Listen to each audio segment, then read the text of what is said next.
Welcome to the Tech Egg. Don't get scrambled. Enjoy the video.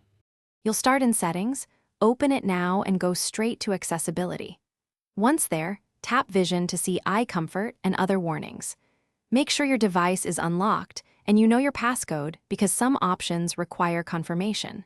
You're taking the first active steps to reach the Eyesight warning controls, so follow the visual list and don't skip to display unless vision is visible. This gets you to the exact menu where the warning lives and prepares you to change its behavior. Once you're in the Vision section, scan for eye safety, eye comfort, or eyesight warning. Names vary by iOS version.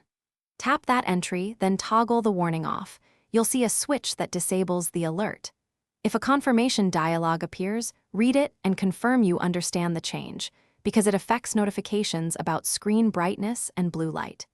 Make sure to check submenus for related features, since some iPhones group multiple eye-related controls together, and you may need to disable each one.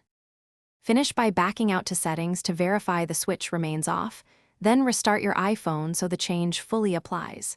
If the warning returns or the option is missing, make sure your iOS is up to date and reboot again. Sometimes updates move or rename controls.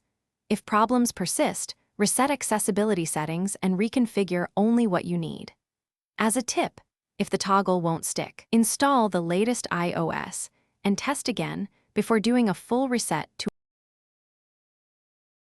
Thanks for watching. Consider subscribing if I helped unscramble your problems.